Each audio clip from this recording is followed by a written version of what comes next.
जय माता दी मित्रों, हमारे YouTube चैनल में आपका हार्दिक स्वागत है। आज मैं आपको बताऊंगा कि आपको अपनी डेली रूटीन में, अपनी दैनिक दिनचर्या में आपको कितने मंत्रों का जप करना चाहिए और कौन कौन से मंत्रों का जप करना चाहिए, ताकि आपकी सारी इच्छाएं भी पूरी हो जाएं, आपकी मनोकामनाएं भी पूरी हों और आप जो कार्य कर रहे हैं उसमें आपको सफलता भी प्राप्त हो सके। देखिए मित्रों, बात यहाँ पर करूँगा इष्ट देव की। सिर्फ और सिर्फ इष्ट देव के मंत्र का जप करने से ही सारी इच्छाएं पूरी होती है, सारे कार्य सभी कार्यों में हमको सिद्धि प्राप्त होती है और हम जो भी कार्य करते हैं उसमें हमें सफलता भी प्राप्त होती है, सिर्फ और सिर्फ इष्ट देव के मंत्र का जप करने से। इष्ट देव कौन होते हैं?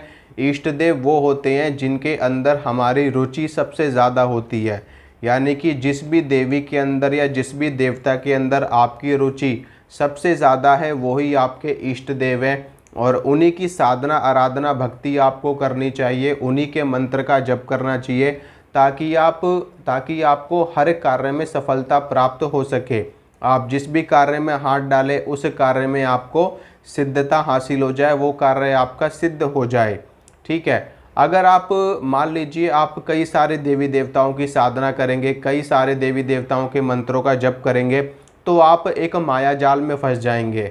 ठीक है, मैं किसकी पूजा करूं? मैं इनकी पूजा करूं या इनकी करूं या इनकी करूं या इनकी करूं? इनकी करूं तो ये न नाराज़ हो जाएं, इनकी करूं तो ये न नाराज़ हो जाएं, इनकी करूं तो ये न नाराज़ हो जाएं। तो बहुत सारी कन्फ्यूज़न आप अपने लिए क्रिएट कर लोगे और एक माया जाल में आप फंस करके रह जाओगे।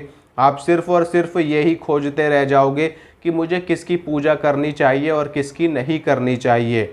लेकिन सिर्फ और सिर्फ अगर आप एक ही के भरोसे रहोगे, एक ही के सहारे रहोगे, तो आपका बेड़ा पार हो जाएगा और आपको सिद्धि भी प्राप्त होगी, प्रसिद्धि भी प्राप्त होगी, और जो भी कार्य आप करना चाहते हैं, जो भी आपकी मनोकामना है, वो भी पूरी हो जाएगी, सिर्फ और सिर्फ इष्ट देव की साधना से, इष्ट देव के मंत्र से। या फिर आप अपने गुरु मंत्र का जप करिए, सिर्फ और सिर्फ गुरु मंत्र पर ही पूर्ण रूप से आश्रित हो जाइए। गुरु मंत्र सबसे ऊंचा मंत्र गुरु मंत्र ही माना जाता है, जो गुरु के द्वारा प्रदान किया जाता है। उसके बाद आता है इष्ट देव का मंत्र।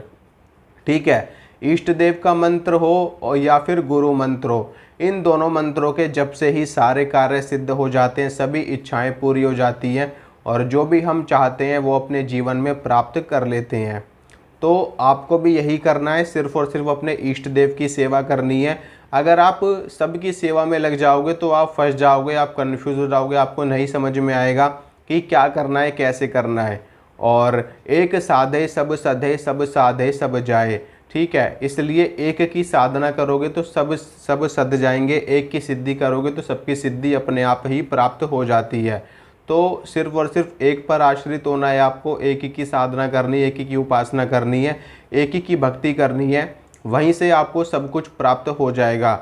और कम से कम कितने मंत्रों का डेली हमें जप करना चाहिए? देखिए, कम से कम 11 माला का जप हर व्यक्ति को करना चाहिए, चाहे वो साधारण व्यक्ति हो, चाहे वो साधक हो, चाहे वो भक्त हो, चाहे वो योगी हो, चाहे वो कोई भी हो।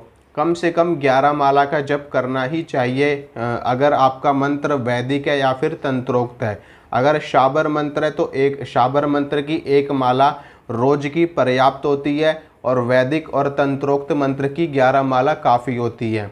तो आपके पास जो भी मंत्र है, आपका गुरु मंत्र हो, आपके इष्ट देव का मंत्र हो, जिस भी देवी या जिस भी देवता का मंत्र आपके पास है, उनके मंत्र की 11 माला आपको करनी है नियमित रूप से, और अपने इष्ट देव की ही पूजा पाठ भक्ति करनी है। और हफ्ते में एक दिन अपने इष्ट देव को भोग प्रसाद ज़रूर देना। ठीक है, क्योंकि कोई भी शक्ति हो, कोई भी शक्ति बगैर भोग प्रसाद लिए कार्य नहीं करती। ठीक है, तो आप जिनको भी मानते हो, चाहे भगवान विष्णु को, हनुमान जी को, भैरव जी को, माँ दुर्गा को, माता काली को, जिनको भी आप मानते हो, हफ्ते में एक दिन अपने इष्ट देव को प्रसाद अवश्य चढ़ाना चाहिए, और रोज की 11 माला करो। बस ये 2 चीज़ें करो और फिर देखिए कैसे आपके काम बनते हैं, कैसे आपको हर कार्य में सफलता मिलनी शुरू हो जाती। लेकिन थोड़ा सा धैर्य आपको रखना पड़ेगा।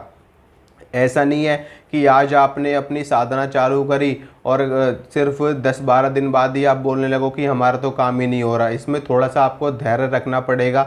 महीने 2 महीने में आपको रिजल्ट मिलने शुरू हो जाएंगे। ठीक है। आप जहाँ भी जाओगे वहाँ पर आपका काम बनने लगेगा, जिससे भी बात करोगे वो व्यक्ति आपके फेवर में बात करने लगेगा और आपको हर कार्य में सफलता मिलनी शुरू हो जाएगी। जिस भी काम में आप हाथ डालोगे उस काम में आपको सफलता मिलने लगेगी। ठीक है, तो ये आप कीजिए, 11 माला डेली की कीजिए और हफ्ते में एक दिन अपने इष्ट देव को भोग प्रसाद चढ़ाइए।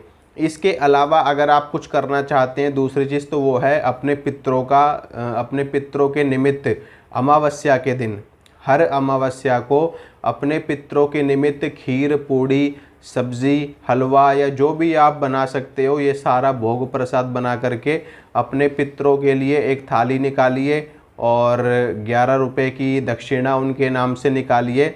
और निकालने के बाद में थोड़ा सा गाय को खिला दीजिए, बाकी आप किसी ब्राह्मण को दे सकते हैं। नहीं तो गाय को खिलाने के बाद में अपने पितरों को भोग देने के बाद में, जैसे कि गाय के गोबर का जो कंडा होता है, जो उपला होता है, हम उसकी अगियारी बना करके उसके ऊपर भोग प्रसाद देते हैं, तो उसी प्रकार से आपको करना है। ये अमावस्या के दिन गोबर का उपला जो होता है उसको आप गैस पे रख करके उसको सुलगा लेना। सुलगाने के बाद में थोड़ी सी खीर, थोड़ी सी पूड़ी और थोड़ी सी सब्ज़ी या जो कुछ भी जो भोग प्रसाद आपने बनाया है पितरों के लिए, उनमें से थोड़ा थोड़ा सब कुछ लेकर के उस अग्यारी पे अपने पितरों के नाम से आपको अर्पित कर देना है। ओम श्री पितृ देवताभ्यो नमः स्वाहा, ये बोल करके ओम श्री पितृ देवताभ्यो नमः स्वाहा, ओम श्री पितृ देवताभ्यो नमः स्वाहा, इस प्रकार से बोल करके आपको उसके ऊपर भोग प्रसाद दे देना है। और उसके बाद में वो जो थाली है वो आप उसके बाद उसमें से थोड़ा सा गाय को भी खिलाना है, आपको थोड़ा सा गाय को खिलाना है। और उसके बाद में वो प्रसाद आप परिवार के जो भी लोग हैं वो सभी ग्रहण कर सकते हैं। जब तक पितरों के नाम से थाली ना निकल जाए तब तक घर में कोई भी व्यक्ति भोजन नहीं करेगा। ठीक है, कोई भी व्यक्ति भोजन नहीं करेगा, ना ही कोई चाय पिएगा, जब तक आप पितरों के लिए भोजन नहीं निकाल देते। उसके बाद में आप लोग खाइए पीजिए। और बस ये 2-3 चीज़ें आपको करनी है अपनी दैनिक दिनचर्या में। इसके अलावा अलग से कुछ भी आपको विशेष नहीं करना है। बस खाली अपने इष्ट देव के मंत्र का 11 माला जप करिए रोज़ और हफ्ते में एक दिन अपने इष्ट देव को भोग दीजिए और अमावस्या पर अपने पितरों के नाम से भोग प्रसाद निकालिए। सिर्फ इतना करने से ही आपको हर कार्य में सफलता मिलने लगेगी। आप जो भी कार्य करोगे उसमें आपको सिद्धि प्राप्त होगी और आपकी मनोकामनाएं भी पूरी होंगी, आपकी इच्छाएं भी पूरी होंगी। ठीक है मित्रों, तो आशा करता हूँ जो जानकारी मैंने आपको दी आपको पसंद आई होगी, अच्छी लगी होगी। इसी तरह की जानकारी मैं आपके लिए लाता रहूँगा। चलता हूँ, मिलूँगा आपसे अगली वीडियो में। तब तक के लिए जय माता रानी की।